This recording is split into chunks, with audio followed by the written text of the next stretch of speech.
सभी साथियों को राम राम नमस्कार। उम्मीद करता हूं आप सभी बहुत ही बढ़िया होंगे। इस वीडियो में हम बात करने वाले हैं एसएससी कांस्टेबल 2025 की भर्ती के बारे में। जैसा कि आप सभी को पता है कि आपके जो एडमिट कार्ड हैं फिजिकल के लिए जारी हो चुके हैं और उम्मीद है कि आप सभी ने अपना एडमिट कार्ड चेक कर लिया होगा कि कौन सी डेट को और कौन सी लोकेशन पे आपका फिजिकल होने वाला है। लेकिन इसके बारे में कुछ चीजें भी आप सभी को पता होनी चाहिए, जैसे कि आपके डॉक्यूमेंट्स के बारे में कि कौन कौन से डॉक्यूमेंट्स की आपको रिक्वायरमेंट रहेगी।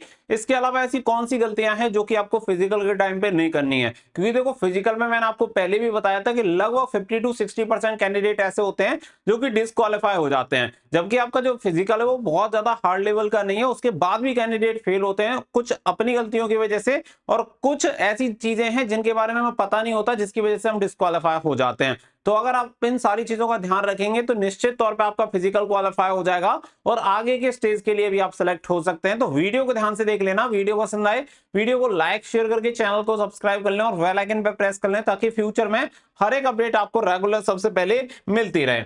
आगे बढ़ते हैं और पूरी जानकारी आप सभी को देते हैं। तो जैसा कि आप सभी जानते हैं कि आपके जो फिजिकल हैं 20 अगस्त 2025 से स्टार्ट हो रहे हैं, तो आपके लिए अच्छी बात यह है कि अभी जो आपका वेदर है यानी कि आपका मौसम काफी ठीक है। और अगर देखा जाए जो भीषण गर्मी थी, अब वो आपकी गर्मी वाला जो प्रोसेस है कम से कम वो थोड़ा सा कम हो गया और इसमें आपको ज्यादा परेशानी का सामना करना नहीं पड़ेगा। बस जो दिक्कत होगी उन्हें हो सकती है जो स्टार्टिंग के 1 से 2 दिन जिनका फिजिकल है, यानी स्टार्टिंग के दिनों में, क्योंकि व्यवस्था करने में थोड़ा सा समय लगता है। और उसके बाद तो ये रहता है कि सुबह जल्दी अर्ली मॉर्निंग ही आपकी जो रनिंग होती है वो खत्म हो जाती है, क्योंकि इसमें अगर हम पीईटी की बात करें फिजिकल एफिशिएंसी टेस्ट में केवल आपकी रनिंग होती है, जिसमें मेल कैंडिडेट की रनिंग आप सभी को पता है 5 किलोमीटर की होती है और इसके अलावा फीमेल कैंडिडेट की 1.6 किलोमीटर की रनिंग होती है। तो ये आपका पीईटी में होता है। इसके अलावा यहाँ पे पीएसटी भी आपका करवाया जाता है, जिसमें आपकी हाइट चेस्ट वेट वगैरह जो मेजर किया जाता है। अभी यहाँ पे जो आपके एडमिट कार्ड हैं वो रिलीज हो चुके हैं, तो आप सभी ने अपने एडमिट कार्ड यहाँ पे चेक कर ही लिए होंगे। इसके अलावा अब यहाँ पे मैं बात कर लेता हूँ, पहली मैं बात करूंगा कि कुछ गलतियां आपको नहीं करनी है, जिसमें से देखो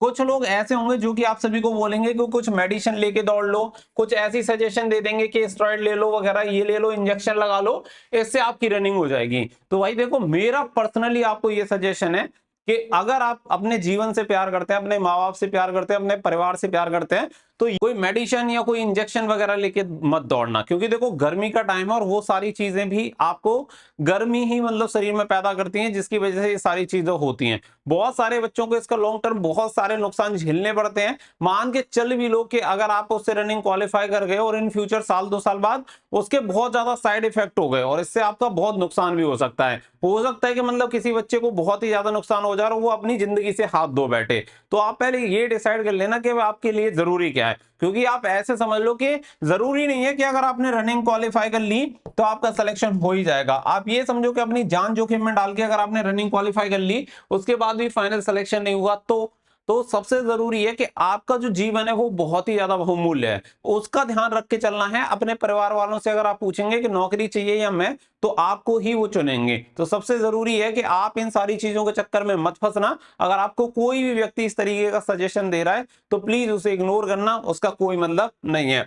इसके अलावा नंबर सेकंड जो बात आती है वो आती है डॉक्यूमेंट्स वाली, कि यहाँ पे कौन कौन से डॉक्यूमेंट्स आप सभी के पास होने चाहिए जो कि फिजिकल के टाइम पे आप सभी को चाहिए। अगर मैं बात करूं तो देखो, सबसे पहला जो डॉक्यूमेंट्स है वो है आपका एडमिट कार्ड। एडमिट कार्ड के बिना तो आप एंटर हो ही नहीं सकते।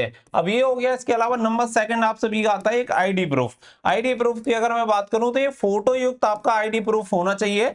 जैसे आपका आधार कार्ड हो गया, आधार कार्ड आप यूज कर सकते हैं, या आपकी वोटर आईडी हो गई, या फिर आपका ड्राइविंग लाइसेंस हो गया, या इसके अलावा आपका जैसे कि और कोई फोटो युक्त जिसपे आपका नाम हो और आपका फोटो और आपका एड्रेस हो। ये सभी इनमें से कोई भी पहचान पत्र आपके पास है, कोई भी गवर्नमेंट ऑथराइज, तो आप उसे यूज कर सकते हैं।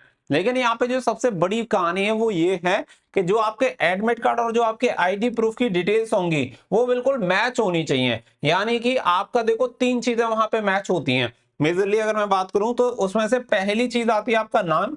ठीक है, आपका नाम दोनों में, आधार कार्ड में जो है या कोई भी आईडी में है वही सेम आपका एडमिट कार्ड से मैच होना चाहिए। इसके अलावा नंबर सेकंड आता है आप सभी का डीओबी। डीओबी आपकी सेम मैच होनी चाहिए। और नंबर थर्ड आता है फादर्स नेम।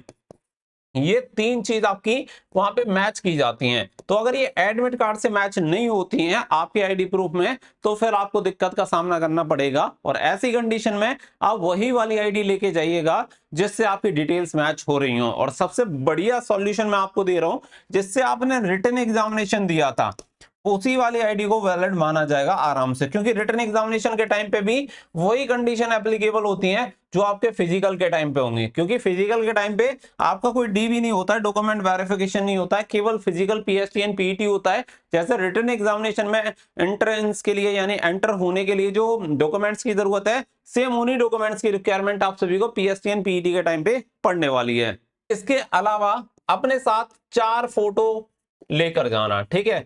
4 फोटो अपने साथ कैरी कर लेना, रिसेंट वाले हों वो ज्यादा बढ़िया है, 3 महीने से पुराने ना हो। इसके अलावा बायोमेट्रिक आप सभी का करवाया जाएगा, तो कोई भी फर्जी कैंडिडेट जाने का प्रयास मत करना, क्योंकि लपेटे में आ जाओगे तो बेकार में अपना नुकसान कर लोगे। अगर कोई भी फर्जी कैंडिडेट है कहीं का भी हो, तो फर्जी कैंडिडेट ना चाहें। जैसे जिसने दूसरे स्टेट में डाला हुआ है, 2 फॉर्म डाले हुए हैं, क्योंकि वो आज नहीं तो कल पकड़े जाएंगे, और पकड़े जाएंगे तो एसएससी सीधा आपको 7 साल के लिए बैन कर देगा। तो इन सभी चीजों का आप सभी को ध्यान रखना है। कोई मेडिसिन कोई इंजेक्शन वगैरह आपको नहीं लेना है, सभी डॉक्यूमेंट्स अपने साथ लेके जाने हैं। किसी एक डॉक्यूमेंट्स में दिक्कत है तो अपने साथ 2 ओरिजिनल डॉक्यूमेंट कैरी कर लेना, और उसकी फोटोकॉपी भी अपने साथ लेके जाना, यानी कि वो ओरिजिनल भी होने चाहिए और आपके पास फोटोकॉपी भी होनी चाहिए। 4 फोटो होने चाहिए।